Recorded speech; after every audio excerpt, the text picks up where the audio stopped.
नमस्कार, एस्ट्रो तक में आप सबका बहुत बहुत स्वागत है। मैं हूं प्रवीण मिश्र।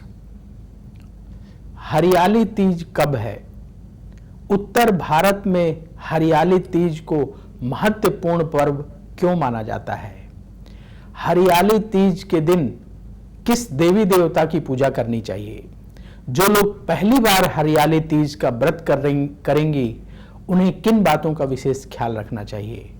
क्यों महिलाएं हरियाली तीज का व्रत करती हैं? इस बार हरियाली तीज कब है?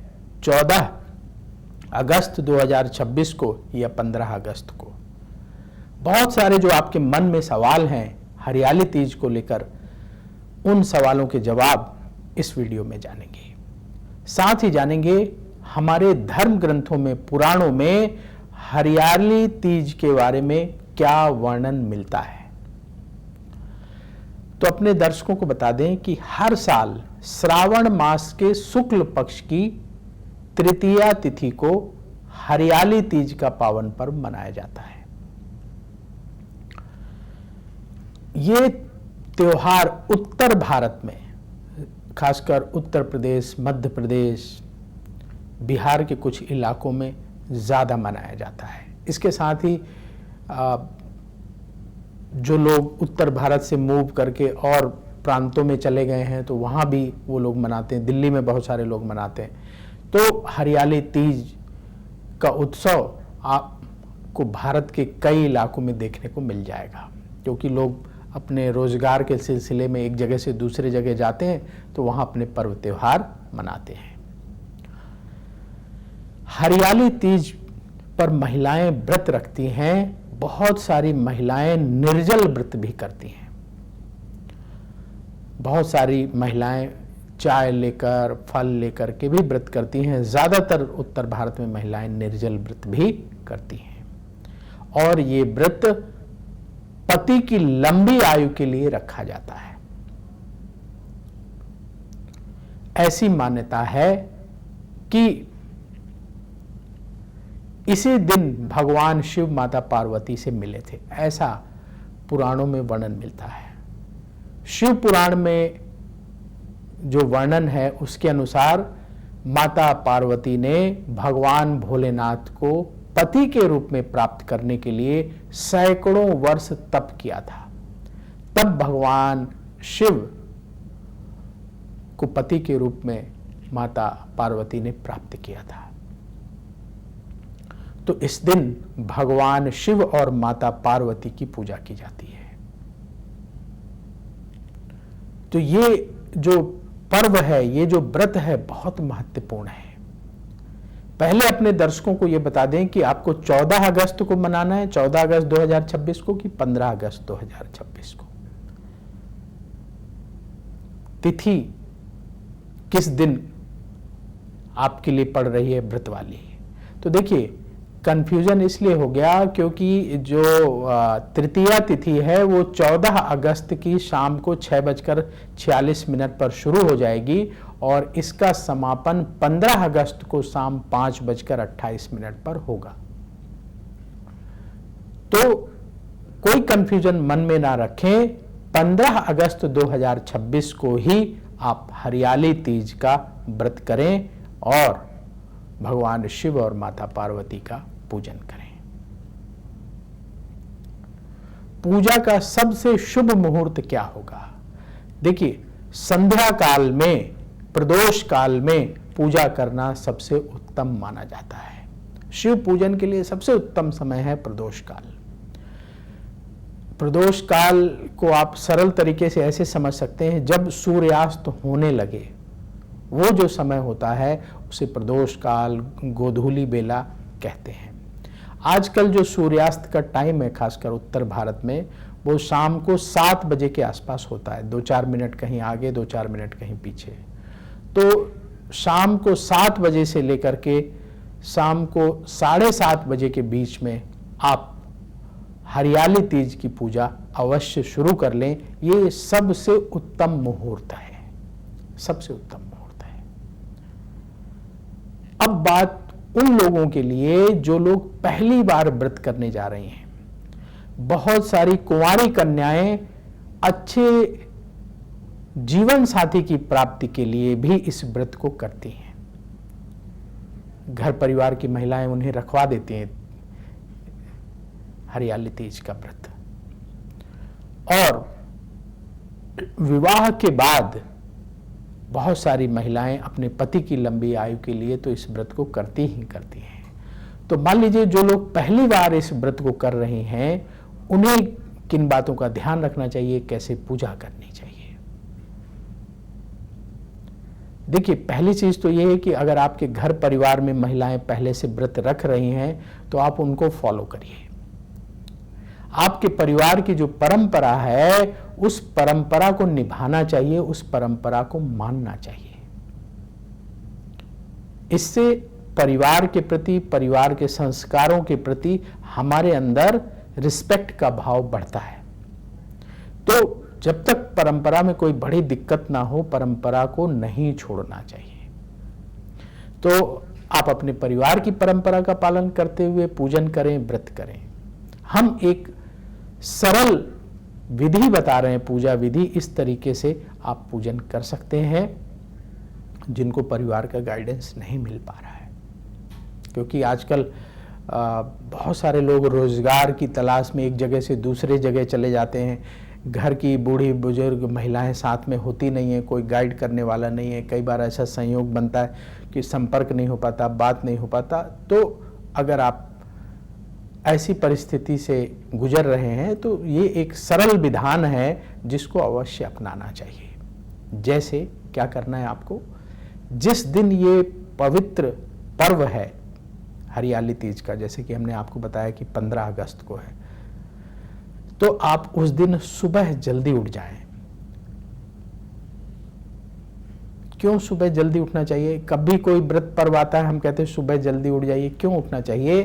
क्योंकि जो सुबह का वातावरण होता है उस समय पूरे ब्रह्मांड में पॉजिटिव एनर्जी का प्रवाह हो रहा होता है। तो जो लोग सुबह जल्दी उठते हैं उन्हें वो पॉजिटिव एनर्जी प्राप्त हो जाती है। आप कभी भी सुबह 4 बजे उठें, 5 बजे उठें, सूर्योदय से पहले उठ जाएं और थोड़ा सा अपने घर से बाहर निकल के देखिए, बहुत ही पवित्र वातावरण होगा, बहुत ही पॉजिटिव वातावरण होगा। फिर जैसे जैसे सूर्योदय होता है, कोलाहल बढ़ता है, लोगों की आवाजाही बढ़ जाती है, तो फिर वो फीलिंग नहीं रह जाती है। तो इसलिए ब्रह्म मुहूर्त में सुबह 4 साढ़े 4 बजे तक अवश्य उठ जाएं और उठ करके स्नान करें, स्वच्छ वस्त्र धारण करें और अपने घर के मंदिर में, देखिए आपका घर चाहे कितना भी छोटा क्यों ना हो, एक छोटा सा मंदिर जरूर अपने घर में बनाकर रखिए। मंदिर बनाना कोई मुश्किल का काम नहीं है। आजकल बने बनाए मंदिर आते हैं, छोटे बड़े सुंदर सुंदर, वो ला करके रख लीजिए। नहीं है तो आप खुद भी बना सकते हैं। एक स्लेब में कुछ पटिया रख करके उसमें भगवान रख करके कुछ बढ़िया सजा करके मंदिर बना सकते। पूजा का स्थान जरूर हमें अपने घर में बनाना चाहिए, चाहे कितना भी छोटा घर हो। और मान लीजिए बहुत छोटा घर है, एक ही कमरे का है, तो आपका जो मंदिर है, मान लीजिए छोटा सा मंदिर आप लेकर के आ गए, तो उसके बाहर एक पर्दा लगा ले, या बहुत में ऐसे वो दरवाजे कपाट जिसे कहें वो भी आते हैं, तो रात में उनको बंद कर दें। या कपाट नहीं है आपके मंदिर में तो आप जो है बढ़िया कपड़े का एक पर्दा बनाएं और वो रात के समय लगा दें और फिर सुबह स्नान ध्यान करके कपाट खोलें, भगवान के दर्शन करें, पूजन करें। तो ऐसी व्यवस्था हर हिंदू को अपने घर में रखना चाहिए। एक छोटा सा पूजा का स्थान बनाना चाहिए। ये वो स्थान होता है जब आप परेशान हो, मन में टेंशन हो, कोई दुख हो, कोई तकलीफ हो, कोई भी दिक्कत हो, तो आप ईश्वर से कनेक्ट करने के लिए अपने घर के मंदिर में जाकर के उन्हें प्रणाम करके अपनी बात कह सकते हैं। बहुत महत्वपूर्ण है घर में एक पूजा का स्थान बनाना, एक मंदिर बनाना। तो क्या करना है आपको, अपने घर के मंदिर के पूजा स्थान की अच्छे तरीके से सफाई करिए। और हमें पूजा करनी है भगवान शिव और माता पार्वती की। तो अगर आपके घर में भगवान शिव और माता पार्वती का चित्र है तो आप एक चौकी में बढ़िया सा एक लाल कपड़ा, पीला कपड़ा, जो कपड़ा हो आपके घर में नया होना चाहिए, उसको बिछा करके भगवान शिव और माता पार्वती का चित्र स्थापित करें। अगर आपके पास प्रतिमा है तो प्रतिमा स्थापित करें। बहुत इलाकों में परंपरा है कि वो मिट्टी से भगवान शिव और माता पार्वती की प्रतिमा निर्माण करके उनका पूजन करते हैं। तो अगर आपके यहाँ ऐसी परंपरा है तो आप कर सकते हैं, नहीं तो आप तस्वीर रख लीजिए, मूर्ति है छोटी सी तो मूर्ति रख लीजिए, जैसी व्यवस्था बने। और ये जो हरियाली तीज का पर्व है, ये बड़ा महत्वपूर्ण पर्व है। महिलाएं इसकी बहुत पहले से तैयारी करने लगती हैं। महिलाएं 16 श्रृंगार करती हैं, तो श्रृंगार की सामग्री बहुत पहले से खरीदने लगती हैं।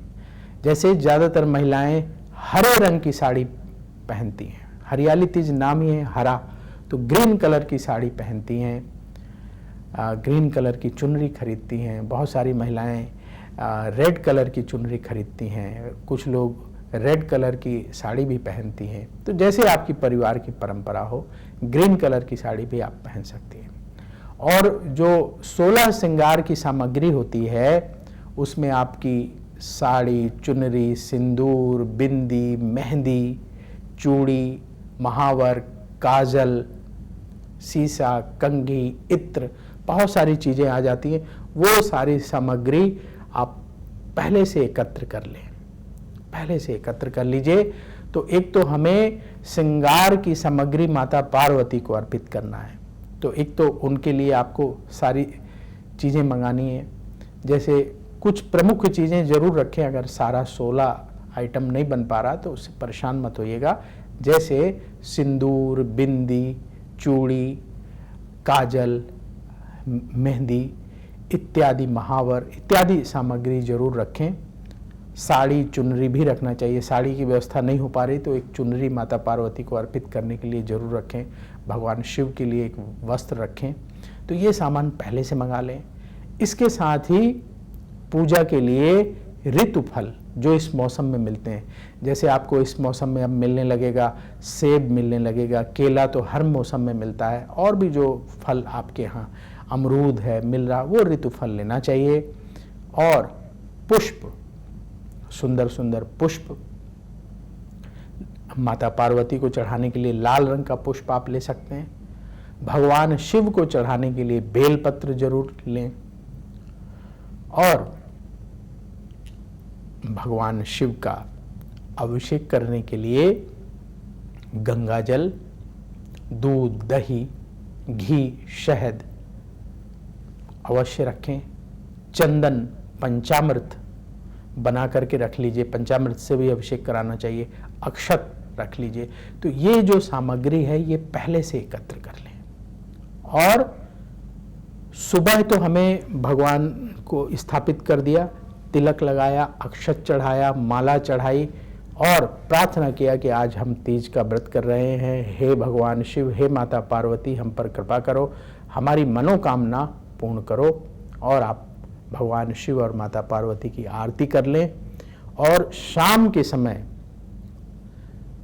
16 श्रृंगार करके बढ़िया से तैयार होकर के, जो प्रदोष काल है जब सूर्यास्त होने लगे, तो ये जो सामग्रियां हमने आपको बताई हैं, इन सामग्रियों का प्रयोग करके पूजन करें। भगवान शिव का अभिषेक करें, माता पार्वती का अभिषेक करें, फिर इसके बाद सुंदर श्रृंगार करें, भगवान भोलेनाथ को तिलक लगाएं, अक्षत अर्पित करें, बेलपत्र चढ़ाएं, फल चढ़ाएं, पुष्प चढ़ाएं, माता पार्वती को आप तिलक लगाएं, अक्षत अर्पित करें, श्रृंगार की सामग्री अर्पित करें।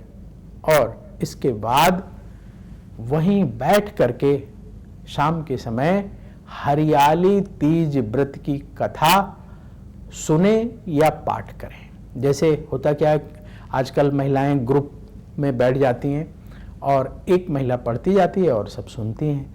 कई बार पंडित जी को बुला लेते हैं, पंडित जी अच्छे से पूजा भी करा देते हैं और इसके बाद कथा भी सुना देते हैं। तो जैसी व्यवस्था बने, या मान लीजिए आप अकेले हैं तो कोई दिक्कत की बात नहीं है, आपने पूजा सामग्री एकत्र कर ली, भगवान शिव माता पार्वती का पूजन कर लिया और इसके बाद आपने हरियाली तीज व्रत की कथा पढ़ ली। अच्छा, ये जो पूजा है, जैसे हमें शिवलिंग का पूजन करना पड़ेगा ना, अभिषेक, तो आपके घर में अगर शिवलिंग है तो आप अपने घर में भी कर सकते हैं, नहीं तो मंदिर जाकर के भी कर सकते हैं। बहुत सारी महिलाएं मंदिर जाकर पूजा करती हैं, वहाँ भगवान शिव का अभिषेक करती हैं, माता पार्वती का अभिषेक करती हैं और वहाँ श्रृंगार की सामग्री माता पार्वती को चढ़ाती हैं, आरती करती हैं। इसके बाद हरियाली तीज व्रत की कथा सुनती हैं। तो जैसी आपकी व्यवस्था बने, अगर आपके घर में शिवलिंग है तो आप अपने घर में भी कर सकते हैं, या घर के आसपास जहाँ शिव मंदिर हो वहाँ जाकर के भी कर सकते हैं। इसके बाद आप भगवान शिव से कथा सुनने के बाद फिर से प्रणाम करें और प्रार्थना करें, जो भी आपकी मनोकामना है वो शिव चरणों में निवेदन करें। और रात्रि में जागरण का विधान हमारे शास्त्रों में बताया गया है। तो रात्रि में जागरण अवश्य करना चाहिए। कैसे जागरण करेंगे?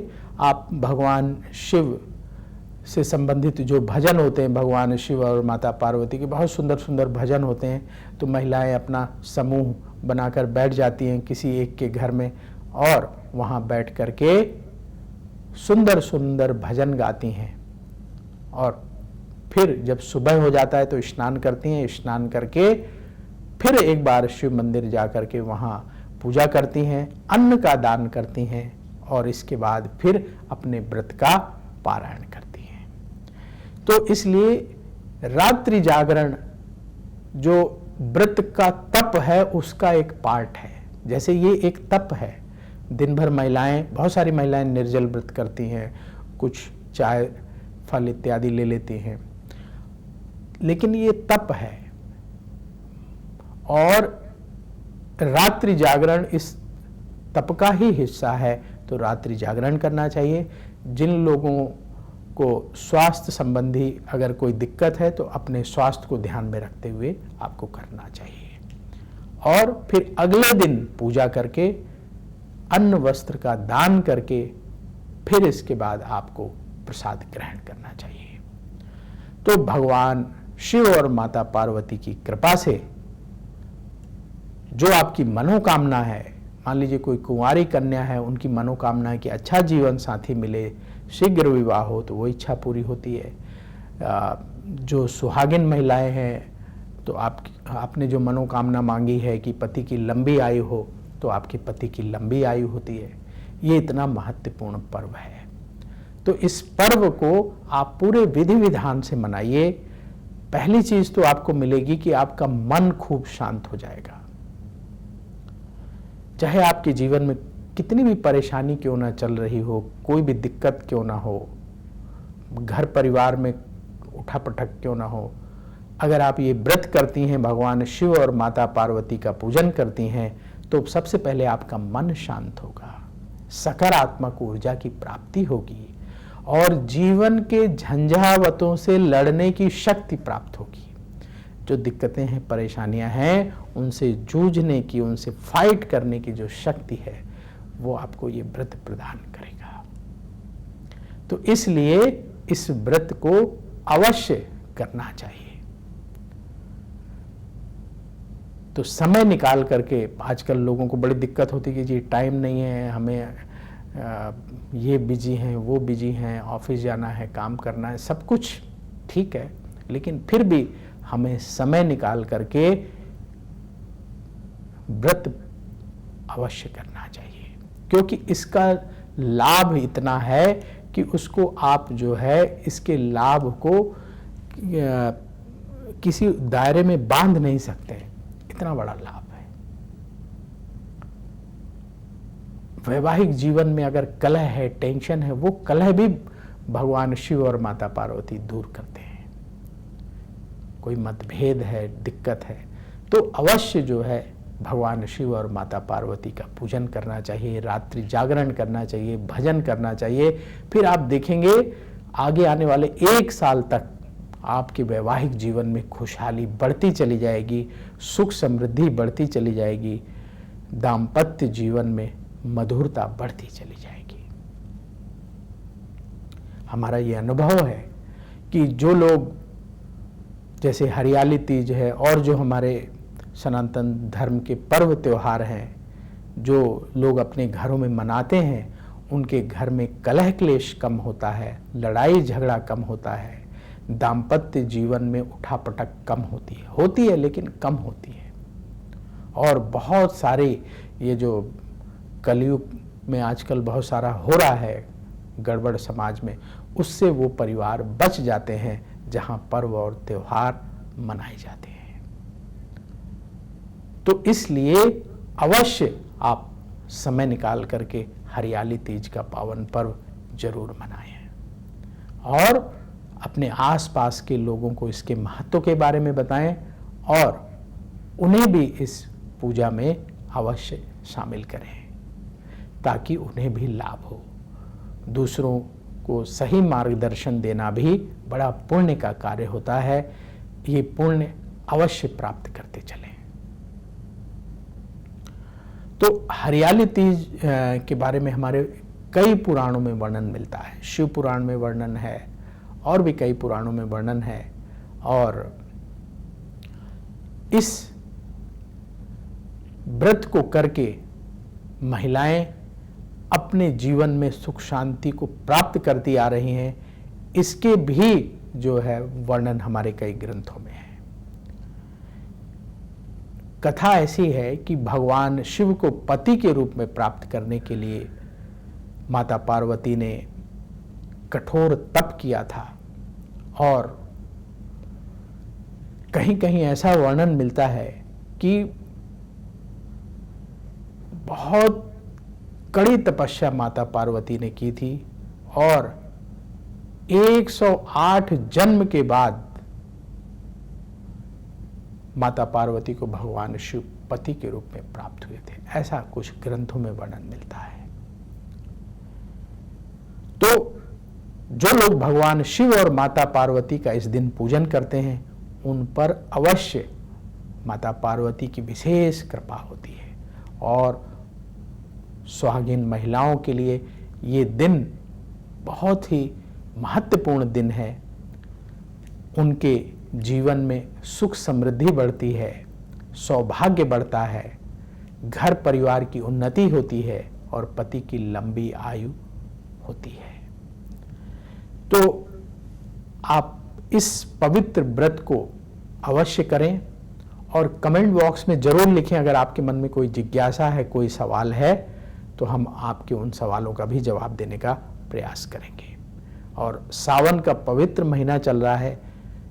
इस पवित्र महीने में जितनी ज़्यादा से ज़्यादा शिव आराधना हो जाए, शिव परिवार का पूजन हो जाए, अभिषेक हो जाए, उतना ही उत्तम है। तो इस अवसर का लाभ अवश्य उठाएं। तो अब वक्त हो चला है आपसे विदा लेने का।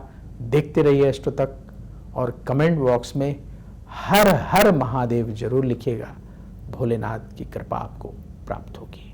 बोलिए हर हर। अगर आप मुझसे जुड़ करके अपनी समस्याओं का समाधान चाहते हैं और चाहते हैं कि आपकी समस्याओं को ज्योतिष के माध्यम से सुलझाया जाए, तो आप हमसे संपर्क कर सकते हैं, जुड़ सकते हैं एस्ट्रो तक पर।